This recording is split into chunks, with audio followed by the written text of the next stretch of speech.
So welcome everybody, and thank you for joining our Women for Solutions webinar. Today, our topic is Prospering Economy Built by Thriving Communities. It will be an amazing talk by Caroline Dharma Madhav. Caroline is mother, teacher, activist. Through her various roles, Caroline Dharma strives to inspire communities in their home country, Kenya, to take charge of their economic future by working on programs that build their capacity to create thriving and sustainable way of living. Just a few more seconds more about Women for Solutions, formerly the Women Solutions, is a global network of thousands of women entrepreneurs and entrepreneurs in over 40 countries that seek to balance purpose and profits towards a caring economy, an economic system that focuses primarily on wellness and people and planet. So on this note, I would like to say our Women for Empowering move, that is to put your shoulders back, your chin up, your eyes that glow with a joy and determination, and with a super wide smile. I would like to give the line to Caroline Dharma. Caroline, the line is all yours. So you're muted. Hi, Laura. Thank you for the opportunity, and I'm really glad to be here. So like Laura pointed out, I am here to talk about a project that we're doing that's centered mostly in building thriving communities. And so the question, what is a thriving community? And so we looked for a solution to help those communities thrive. And part of our solution was anchored in ensuring that they have sustainable economies, because without that, they can't really build really sustainable projects. And so through my journey today, as I share with you what we do, I hope to share with you this solution. And I hope that it can be an opportunity for learning and also a way to create more sustainable projects, especially anchored on bottom-up solutions and anchored in indigenous communities, that there can be a solution to their issues, and that poverty should not be defined by lack of money. It should be defined by lack of resources. And most of those communities don't lack resources. They have everything they need to be able to thrive. So thank you. And like Laura says, join me on this journey and let's make a more sustainable world together. I'll briefly share my screen and take you through the PowerPoint.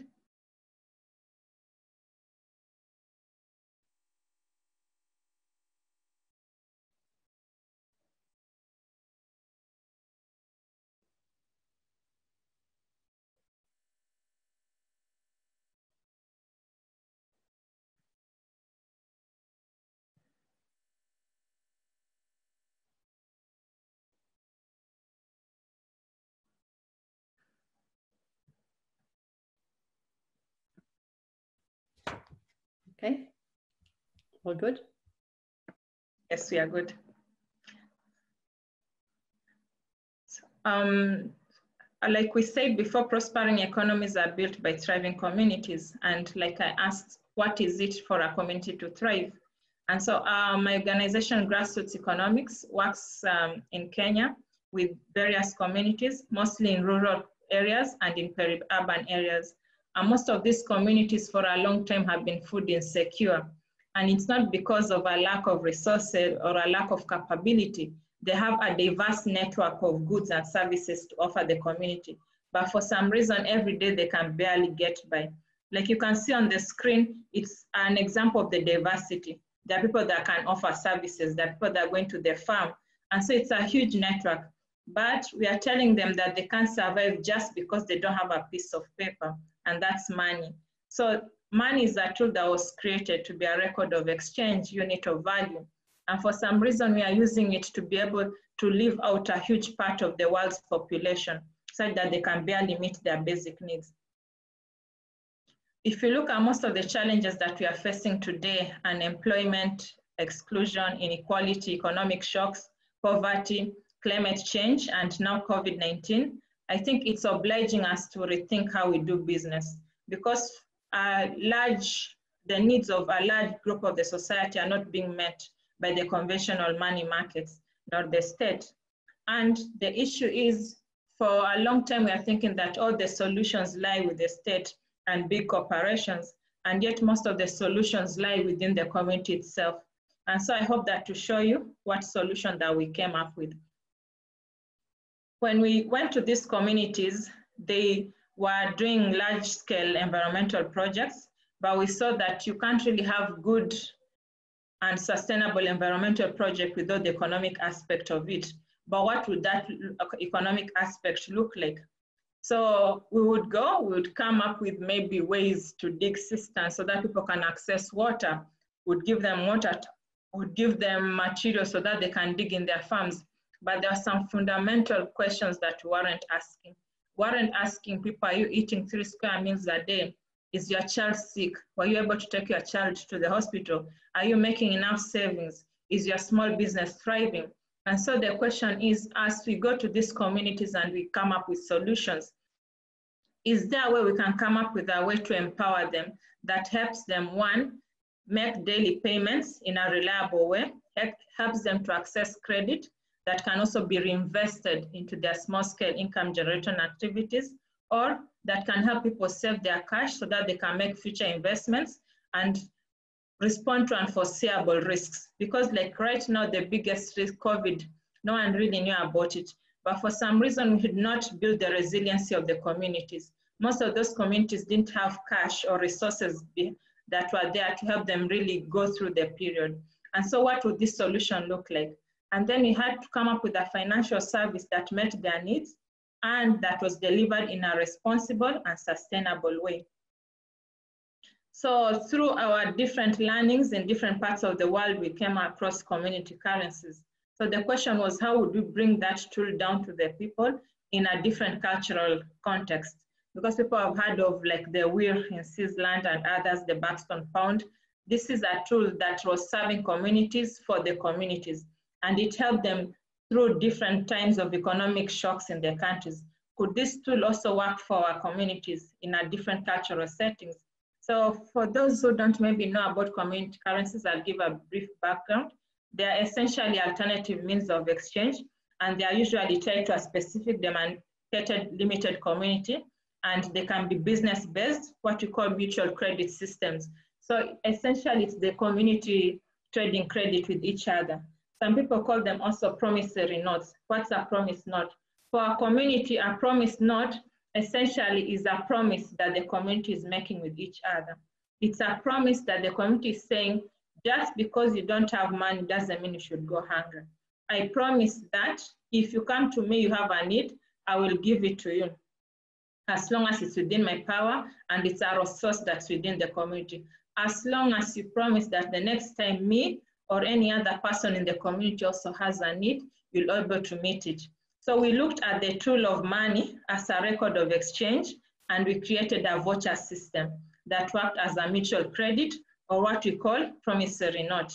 And usual community currencies, they are technology designed to help certain communities, and it can help them work towards desired and commonly understood aims. And ideally, money should function better to suit society needs. And so these communities, as I go later in my presentation, I'll show you how they were able to come together for cooperative movement. And it was spurred along by the community vouchers that we introduced in the communities. So how do you start in a community? One, you have to create ownership. Yes, you want to build, you want people to own it. For us, the process was about involving the communities. It was different communities. It's called a community currency. And so ideally, it should have the face of the community. Communities should feel that it is ours. So you brought them together and they helped to design the voucher system. As you can see on the screen, that is an example of a voucher system for one of the communities. They are called Kangemi. And so they decided their vouchers would be about unity. And they had different drawings showing people coming together, and they launched it. So different communities showed different things. Others looked at different diverse businesses within the community, and they had the voucher system look like that. So that was the first part. Of course, it was also about engaging community gatekeepers. so that they understand what was the goal of the community currency, to create ownership. It was about looking for existing networks in the community, like small saving groups, and to bring them together so that they can chart the way forward. And so as they worked, it worked towards supporting small businesses and the local economy, especially in the informal and the rural sense.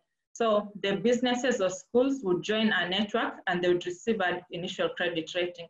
So how would this work? Essentially, the networks like the small saving groups would come together and say, we want this person to join. And then anyone can take it and they can guarantee each other. We need the guarantors so that people don't steal from the community. And then in a time it circulates. So there has to be a density and diversity of businesses, what we call prosumers. People are giving back and forth. So it's almost like a formalized barter trade system. By developing, we called our community currency Saraf credit. So by developing it, businesses became hubs for local goods, leading to an increased local trade. Before, people would not trade with their neighbors because they were always on debt. So people keep coming to the businessman, they're saying, I don't have money, give me on credit. They're unable to pay back. But now using the local community currency, people could purchase goods and services. And the local traders could be able to go to the communities to also purchase goods or services that were found within the communities. They could pay for labor. And so in so doing, it supported the businesses and the local economy. It spurred more trade.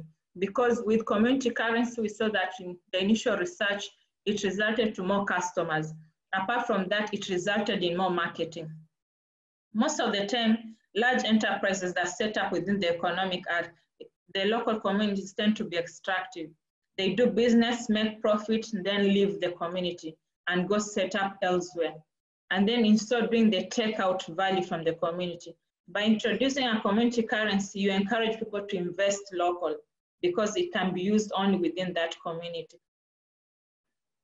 This is an example of a loop. So for instance, the local community doesn't have money to be able to pay for tuition for their children. So in the first one, you're seeing the woman on her phone. She's taken children to school and she'd like them to pay. She doesn't have money. She says, I don't have money right now. I'm not sure what to do. The teacher says, I can accept it in the local voucher. And so the children go with the local voucher and they're able to get school fees and with pay for the tuition. When they pay for the tuition, the head teacher is happy and the head teacher can pay part of the labors of the teachers in community currency, or he can purchase food that's within the community in the local currency. In so doing, children keep going to school, the local school supports local businesses, and teachers can be able to access food and goods within the community, even when during economic hard times. In another instance, that first instance was in an urban setting. This is in a rural setting. So you see people holding the Sarafu credit and they're having apportionment. This is a good example of a cooperative movement. So within 6 months of setting up the currency, we have local savings for women in the community. And the women were telling us, we just need 20 shillings a week to go to the local savings group. But I don't have that 20 shillings because I have to make decisions. Do I use the 20 shillings to buy food or do I go save? And then, so with the introduction of the community currency, they are able to meet their needs for food for their children, and they would save more of the national currency.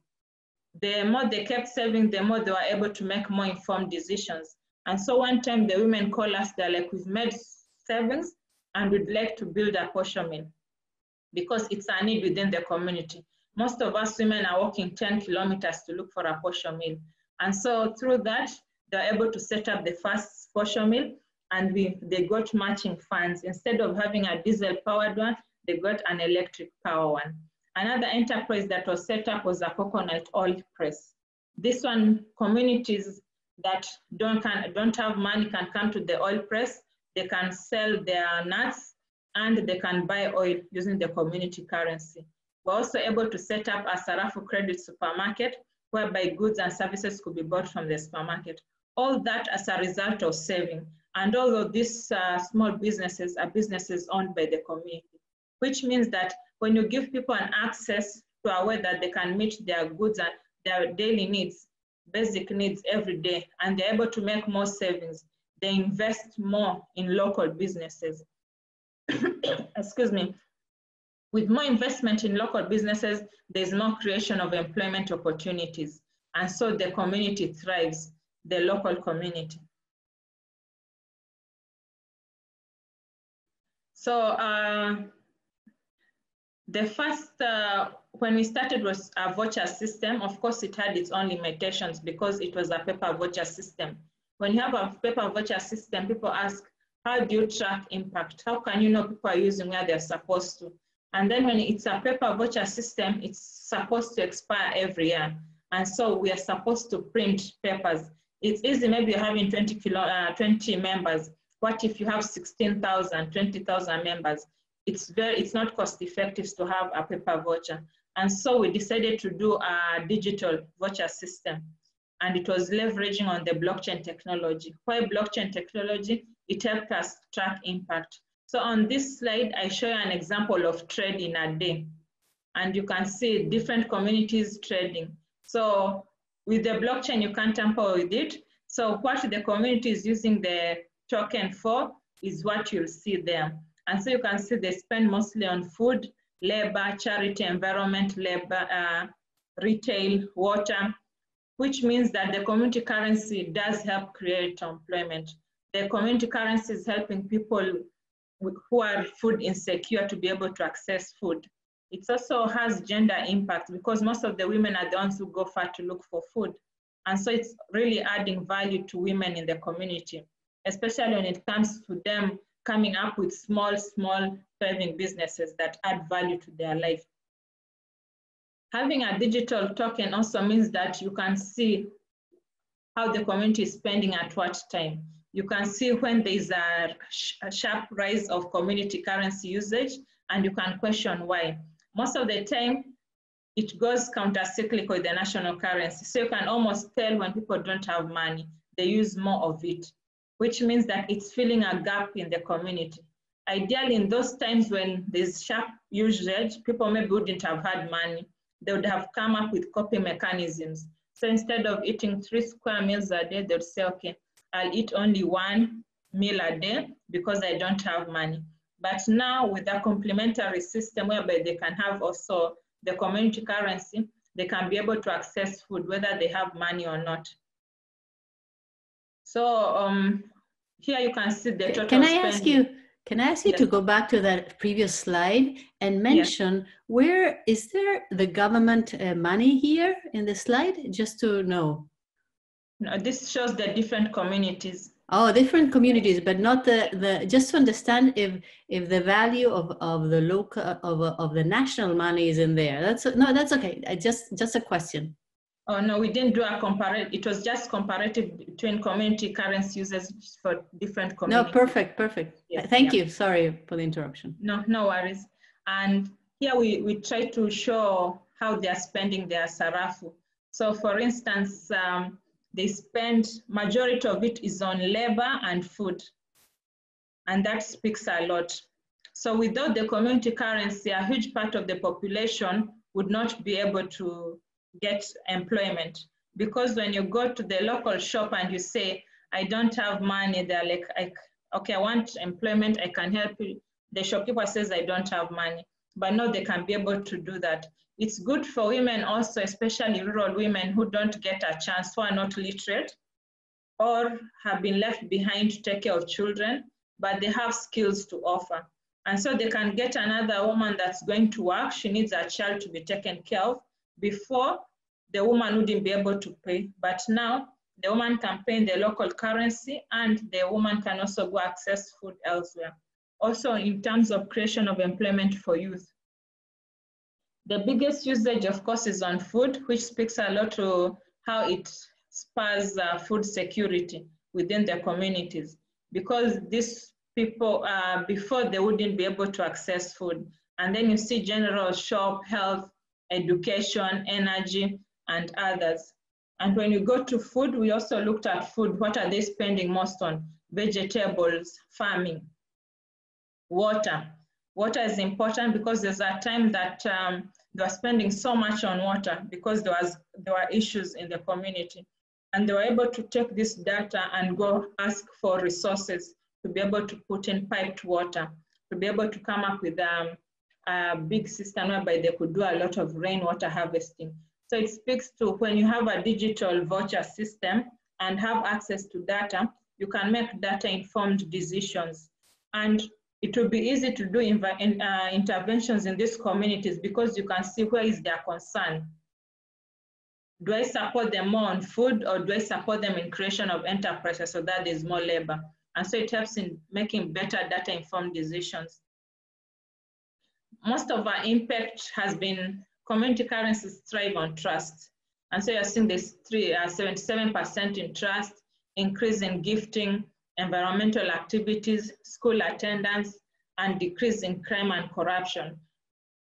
Lack of employment, excuse me, of employment opportunities going hand in hand with crime. When people don't access more resources, they tend to want to do more corruption. And environmental activities is important for us because these are social activities people do so that they can add value to the communities. And then you can see it says 17% of jobs created, sell revenue, and plus 78% in terms of food security. So all that adding to the Sustainable Development Goals. So this is what we did for our communities, and it's brought a lot of positive impacts in the community. What I'm most proud about is the peer-to-peer sharing, especially among women, and the women empowerment. And I've seen the value of taking away the worry of a woman to meet basic needs. When you take away that worry, women, they get more involved in community initiatives. They become more secure. They're able to go and train other community members about initiatives. So when you add value, maybe you train them about good farming practices. They are able to go and share with their peers. And most of the communities we did after the first two were just through peer-to-peer training. And the peer-to-peer training was mostly done by women. And so it brought about positive change. And also most women are more concerned about education and all that. And it's been really good to see the cooperative movement spurred by women making more savings and investing in local initiatives. And so I think this attests to that, and it's a good bottom-up solution that can bring about more resilient communities, more thriving communities. And since it's bottom-up and it's created by the communities themselves, it speaks to sustainability. You can't have sustainable solutions that are not anchored in community ownership. And thank you, and I'm open to questions. Okay, well, Caroline, this was amazing, inspiring, and really groundbreaking. I think that you have evolved, you know, your community inclusive currency from a normal currency to a digital currency that really has expanded. And what I really loved about the fact that how you define prosperity, that prosperity is not a money driven, but prosperity, you say, comes not because of lack of money, because of lack of resources. And with this community inclusive currency, you actually provide a lot of resources, you provide trust, you provide a decrease of crime, and most important, in a democracy, you reduce the corruption that is so important. So on that level, I just want to ask you a very simple question: is that how does the community inclusive currency (CIC) if you can elaborate how the national economy fits into the system, how does a national currency fit, and does it create any tensions between the government and the community? Okay, thank you for that, Laura. So ideally, we introduce the community currency so that it can strengthen the national economy. Because most of the time, with the lack of medium exchange, people tend to stay in their silos. They don't take part in any business because they lack money. But then when you introduce it, it tends to strengthen, so it doesn't compete with the national economy. Apart from that, since it provides a medium of exchange, it tends to be counter-cyclical. So ideally, with lack of liquidity, when they have less of the national currency, they use more of the CICs. So trade never stops.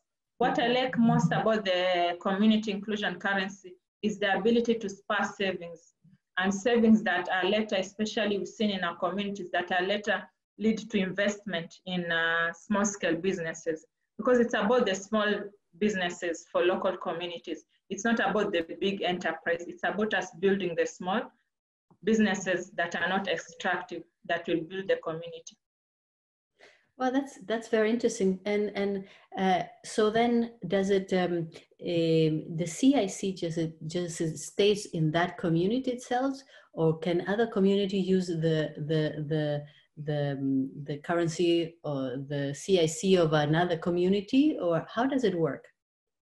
Okay, so usually it's meant to be in a small demarcated area, hence the name community currency.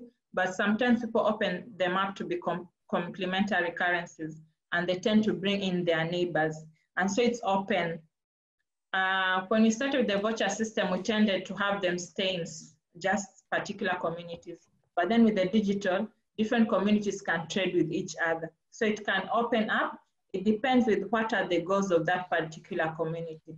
If the community itself wants to build local, they tend to want to close it because they don't want people to come, make profits and go invest elsewhere. They would like people to invest locally.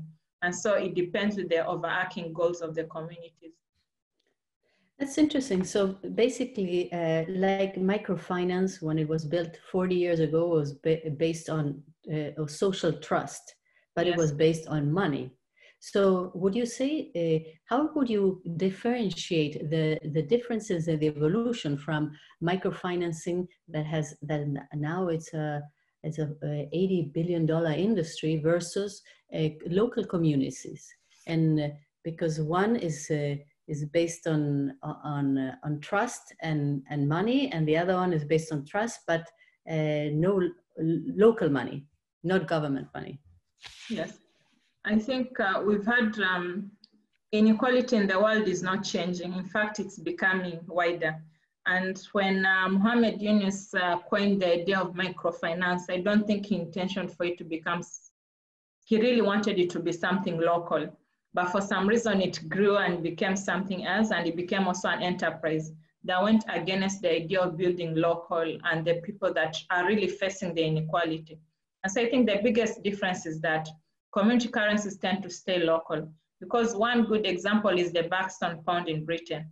I know for such a country that's considered quite progressive, and then you see people are coming up with a Buxton pound, a community currency that's meant for a closed community, and it's to help them grow within the community, which means it would be good to have such initiatives. Because I don't know about other places, but microfinance ended up being extractive in my country. So it started giving out loans, and then to really small income businesses, and then it started creating interest. It became a money-making machine at the expense of small enterprises. Yeah, so actually, average interest rate in microfinance is 37%. That exactly. In any country is considered usury, but that's the standard. So, and some places is 90% interest. So, yes, it's made to be profitable for a few, and yes, opening the gap of difference. Yes, of inequality, which is so wrong. And so we need more initiatives that are against the whole idea of interest making. Community currencies are about trusts, and it's about giving and working with local resources and adding value to those local resources. It's not about creating a chain, a circular chain of debt, so that you're making this interest. You give somebody $100, by the end of it, you take $1,000. Where do you expect a small business or a woman that's, you know, just having a business on a trade to come up with that money in the long term? And so I think we have to come up with systems that complement, yes, existing systems, but really encourage bottom-up solutions, and that encourage local communities building. You know, I'm really intrigued, if Carolyn, if you can tell us how did you actually start? Did you have a foundation give you money to start, or you learned about it? How did it all evolve? I'm really curious, because in case other communities in Africa or Latin America want to start, how do they start? Okay. So one, you have to start with the trust system. So for us, it was about existing networks and we started with saving groups. But like I initially said earlier, we're doing a large scale environmental project in these communities, and they kept staying food and secure. And so we had to go back to the basics. What was really the problem here? And so you are coming from a position of like, you don't go from a position of humility when you get donor funds and you're doing these projects.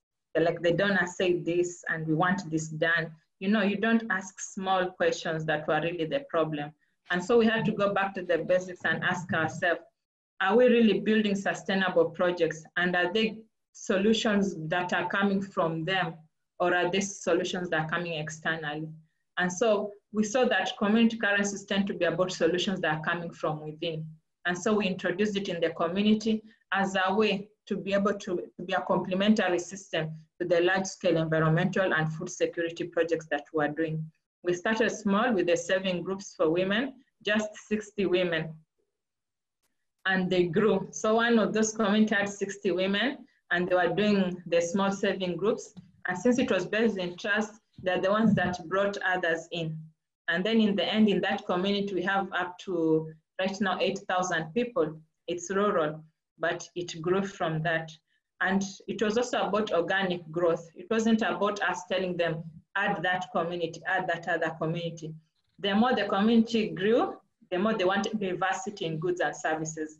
And the more they were proud of the initiative. They wanted to sell it to the other communities. And some communities were like, this is a really good initiative. Could you teach us to also do it? And from that, it grew. So it required a lot of humility and patience on our part. But yes, here we are.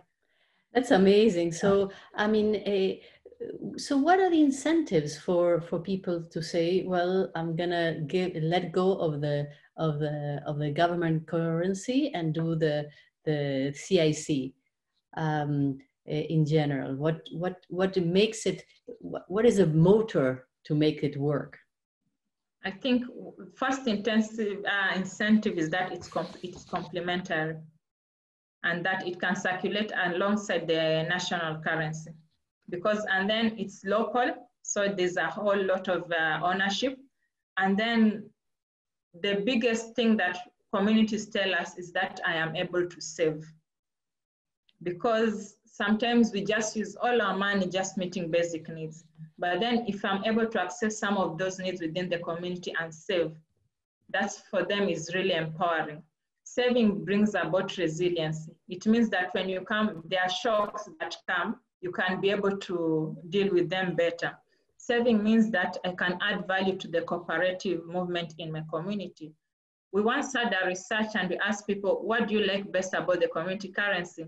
And people told us it's because now I'm able to participate more in social initiatives. They felt that it made them be included more in the community. Because sometimes something happens in the community and they say, just give us $1 to add, so that we can help this person that's having. And so I don't have that money. It's not because I don't want to take part, but I have no idea where I'll come up with just that $1. But then you introduce the community currency, I'm able to save it. Next time somebody has an issue, a fellow woman, something happened, we are supposed to help in digging cisterns in the community for water, I am able to go give that. It's really empowering for me. It's also about self-esteem. They also like that they can be able to add value to local enterprises. So they can buy and sell goods and services that are locally produced. We use in the community currency. And it's nice to see your neighbor thrive. So before, yes, my neighbor has a business, but I don't even have money to go buy local. Now, right now, a lot of people are saying support the small businesses. This is one way of doing it, because you can't take out. So the community currency can be used within that community. Apart from that, I think what's most important is that it's not affected by the national economy. With COVID, a lot of the national economy is in a mess. And there's no money elsewhere. Here is a complementary system to make sure that as governments are figuring out how to survive, communities will continue to thrive. I think that's what's most important, that it's a system that's complementing. It's not going, it's not domination or about fighting and to show who's better than the other. It's about complementing each other's effort. It's about what people call partnerism. And this is an initiative that speaks to that. It's about a care economy also. When you speak about care, for a long time, especially in terms of women, there's a lot of care women give that is not valued. Yes, so I'm going to work, I have my child, I live with my neighbor, how do you value that? And is there a way that community currencies can help to add value to that? Because she's staying with my child, I don't have money, I can give her the community currency, she can use it to access food and water, she can use it to go to the salon and feel better, she can buy clothes. And so I think also when we speak about the undervalued work or the value of the elderly in the community that are no longer working, we call them no longer productive, but they do have value. They can give services. They can do a myriad of things. Can we add value to that? Can we also pay them in community currencies so that they don't feel like they're not part of the social inclusion link? And so I think I really like that aspect of it, that sort of it's helping the forgotten. Oh, yes. And as a Women for Solution, one of our goal is to revive the issues of the caring economy. And one of the key elements is the care, the value and visibilize the work of care. And so through local community, you really can build up that, because it's so important in a community that until now, through capitalism, communism, or socialism, they considered the work of care that was not valued or not important. It was just reproductive and it didn't have any value. And now with this, you're doing it. And so we believe that the caring community, the caring economy, one of the biggest draws is to really promote community inclusive currencies. As Riane Eisler, the one who coined the term. So I have a very specific question. We have another 10, 15 minutes more. And this question is about a conflict. How do you, specifically in your community, if there is conflict between people, how do you solve it? And what, do you use a specific methodology? Is it open? Is it closed? Because conflict is everywhere, no? We're all different, and there's always we are all different, and we are told we should celebrate those differences. But for me, I always worry about sustainability, and so most of the time when it comes to conflict, I look for already existing mechanisms to be able to deal with those conflicts. Most of those communities already had existing mechanisms. So even if you introduce something new, when you create ownership, especially among the local leaders, they are willing to come up with solutions to those conflicts, because they're the ones that know different members of the community best. It's also about anticipating. They say you hope for the best, you hope for the best, you plan for the worst. It's also about adding capacity to the communities. So when you introduce the community currency, it's not just about that. You look for other gaps in the community. Do they lack leadership skills? Do they lack business skills? Do they lack basic record keeping skills? And so you look for those skills and you make sure they are trained on them, so that most of the time they'll just tell you later, there was this and this conflict, but we dealt with it, and they move on. So they just tell you as, a friend of the community, not because they think the solution is elsewhere. It's nice that it's past the idea that everything we need is within the community. You can come to us as an ally. You can add value by building our capacity, but we have most of the resources we need. And all we need is for you to just identify gaps and add value to them in forms of capacity building, but not come from a place of all knowing. So I think that's how we've done it so far. Really is huge conflicts sometimes, but no, rarely we've had the really blown up ones. They tend to come up with ways And sometimes we just sit around. It's because maybe people didn't understand our point on another. To be honest, the first comment was the hardest because it was a really new concept. And we had to learn as we were going by and come up with mechanisms as we go by. But I saw that working with existing networks, existing leadership skills is the best way to go, even in terms of anticipating conflict management. Well, that's fantastic. So basically, I like when you say we hope for the best and plan for the worst.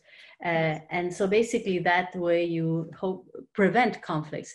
So, so basically you're also telling me indirectly that you actually are not using the legal courts as a way to deal with conflicts, because you resolve them before they become big issues, no? Yes. So this is fabulous.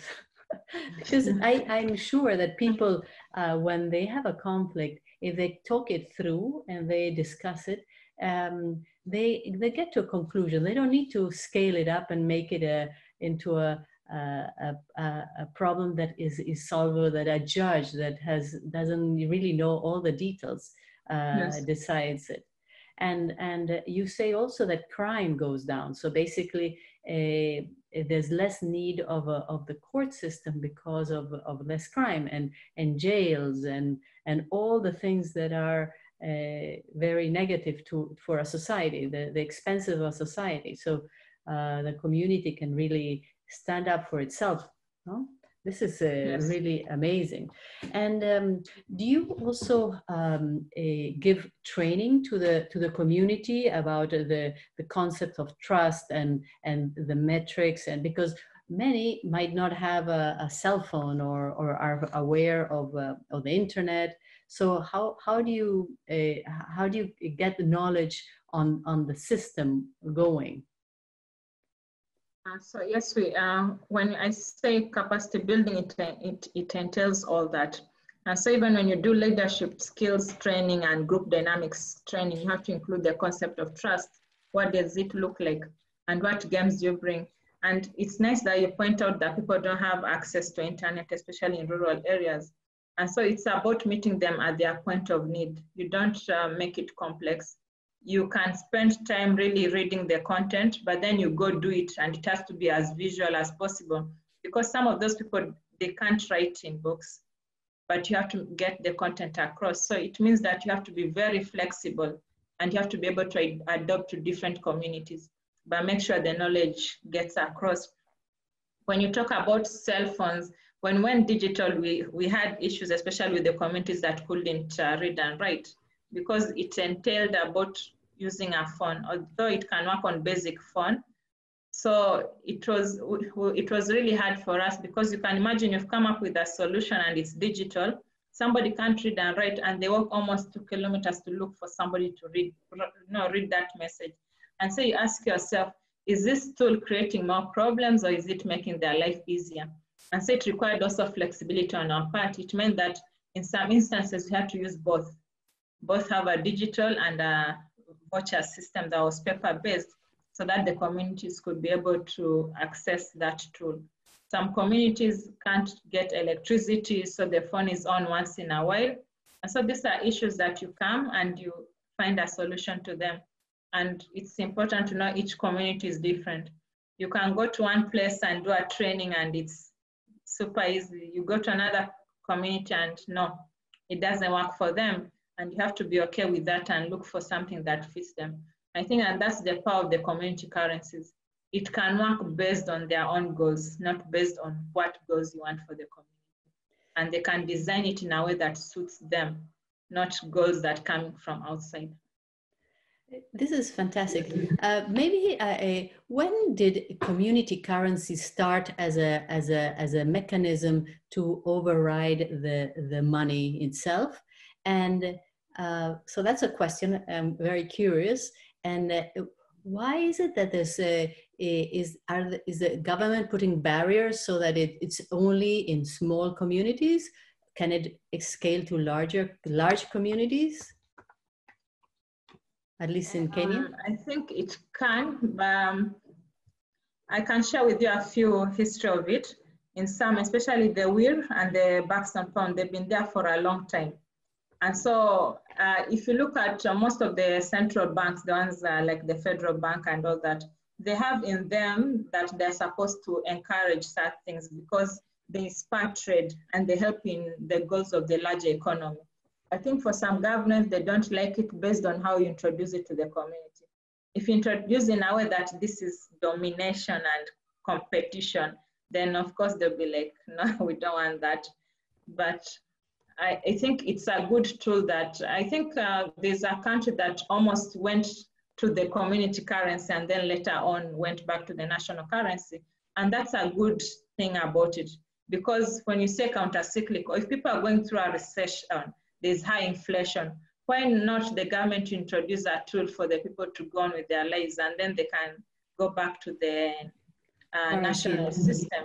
And so I think more and more governments are becoming receptive because most of them also are seeing that the traditional money, the way it is not really working for large parts of the community. The rich are really getting richer, and so there's a huge gap. Because it was interesting was when COVID was starting, people are saying it's going to really make everyone equal, and that didn't happen. You know, more of the rich people got a chance, they were able to survive more. They were able to lock themselves in houses and all that. So I think it can grow, but yes, I can share with you a few links about the history of community currency, especially in other places in the world. And you can see how big it grew and what challenges some of those communities faced. And for some, it started and then died down when the national currency took up. But it's a learning process, and it's good to see the journey of different communities and how it helped them in reaching their different goals. Well, you know, what I admire, Caroline, that this is like a formal barter, and many people say, oh, that's going back to a prehistoric way of dealing with things. But actually, it goes to the roots of human nature to really connect with other people, not consider money like an abstract that they don't understand what it is. Yes. Money is as valuable as one of your cards or your local money, and yes. And it really prevents people from falling into debt, no? And so this is one of the biggest issue, and we are close to finishing here. But I really would like you to give us a little bit of words of inspiration of how can others or communities, other people like, you see, for example, Latin America, inflation in some countries is rampant. How can they really move forward on this? Because when there have been small incentives of local money, but as soon as there was a local crisis, trust disappeared and the currencies disappeared. And then as soon as there was conflict, there was trust disappeared and then currency disappeared and the local money took over. So how do you prevent those problems? I think one, work with existing trust structures, and you'll have to be patient. I think sometimes as communities, we don't play the long game. We don't anticipate issues. And it's nice to have some of the local communities working already. Local currencies working already, even when times are good, so that people take time to grow it organically and they know that there's that complementary system on the ground already. And sometimes, yes, crises bring out a lot of mistrust in communities. And sometimes it's not the best time to introduce a community currency, but in some instances it works. So it depends on the community and how you introduced it.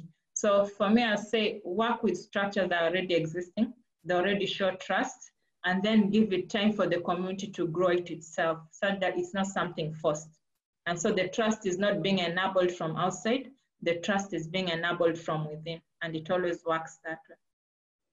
I don't want to be gender biased, but women tend to look, they have more foresight. And when you introduce such solutions, they tend to make them work more than men. And so Can you for the expand on that? Tell me a little bit more, because I do believe that. But in your experience, you see women are more long-term viewers, I guess, because of how they're. Is that a gender trait, or you think it's just because of the caring nature of doing things? What do I you think think? it's a mixture of both. We just naturally tend to have a caring nature, but then also I think we are cognizant of the fact that when things go wrong, we suffer more. Because one good example is COVID even affected working mothers that are progressive. Because when they went home, the husband, not in all instances, but in some instances, the husband would lock themselves up in a day and do all his meetings. But the woman would have to juggle, you know, the housework, cook the and clean, and all that. homeschooling. Yes. And then you have, we know that 80% of healthcare workers worldwide are women. So Yes. those had to go out and risk their lives and then come back and take care of everything at home still. Yes, yeah. So I think we are cognizant of that fact. And then I think we also care more about the future of the children. It's changing. Yes, a lot of men have that, but I think women, I don't know if it's genetically or what, we have this need for them to have a better future. And so we tend to really plan it all out. We want to plan it across the generation of your child, of your grandson. And so we tend to create more ownership towards sustainable projects. Yeah, this concept of unconditional love that mothers have for their kids, that yes. it socially apparently is neuroscience and research shows that anybody, any human can have it. The thing is that because women stay with a kid, they create that bond. So it goes back to the fact that if a man and women will be really connecting with their newborn, paternal leave, maternal leave, all that stuff, a society becomes more cohesive in the care for their kids and the elderly, no, as well. Yes. So a few closing words, Carolyn. I think that I'm really very, very pleased with this, because I think that there's a lot of potential. And if you can give us ideas of how we can start new communities, and where to find information, and also your vision, no, of how do you see this new movement from, I think, microfinance to M-Pesa and all those big microfinance, how it evolved to a huge thing, and now suddenly it's a new thing that is starting, that is more effective. With, I think, with blockchain has really become more effective, no? Yes, it has. One about the information, I think with the webinar, we can share the website for Grassroots Economics. It even has a few research and different, it also shows the journey of how we started and how comes we've gotten here. I'll also, I think, add a few links about other community currencies in other parts of the world so that people can be able to access that. On the blockchain part, we are trying to develop an open source system that we hope will be accessible to other communities. Because when we want to speak the talk of the care economy is about sharing and sharing resources. So we hope once that is ready, it can be shared across other communities, and they can be able to create something for themselves too. Apart from that, I think we continue sharing our experience in different communities, how it's evolving, so that people can learn from it. And where we can, even virtually, we can give a few pointers of trainings and where we can. In terms of my vision, I think the world has come from very far, but people are starting to really look for the social links. People are trying to care more. They're also looking for projects that are very hybrid and that are regenerative, that are not extractive. And so my vision is that we can have more of such economic systems in different parts of the world, even if they can they can complement existing systems, because they are about regeneration. And it's not just regeneration in terms of climate change and the environment and food security. It's about regeneration of the communities also. And it's about also shared value. And it is about showing that communities are not poor. Just because we introduced money that was supposed to be a tool, and you have this paper and we are saying that because you don't hold this paper, you are the poorest person I know, you are rich deep in poverty. You rarely see poor people. Everyone has something that they can give. Everyone wants to add value to the world. They can give a good, they can give a service, they have skills to offer. So let's move away from the idea of poverty that's linked to money. And let's have more of these systems, because they say everyone has resources, every community has resources, and it's not about money markets and huge enterprises and holding a huge bank balance that makes you rich. It's about the shared value you bring to your community. It's about how you add social value to your community, and it is about how you engage with other community members. If it's something that the communities I've worked in has shown, the moment they start saving, they don't think about amassing wealth. They think about adding value to cooperative initiatives. And that speaks a lot to people that are considered poor. It means we just call them poor, but they are very socially rich. And their biggest overarching goal is for the better future of the community, not just me, the community, and how I can add value to that. And so such systems add value to the community, and we should encourage them. Caroline, thank you very much. And this is really inspiring because as you know, because Caroline is a member of our advisory board of Women for Solutions. Why solutions? Because we believe solutions are everywhere. The thing is that they're not scaled, they're not learned. And I think the community currency is an amazing solution, because that will really enhance and change the perspective of what and how poverty is seen.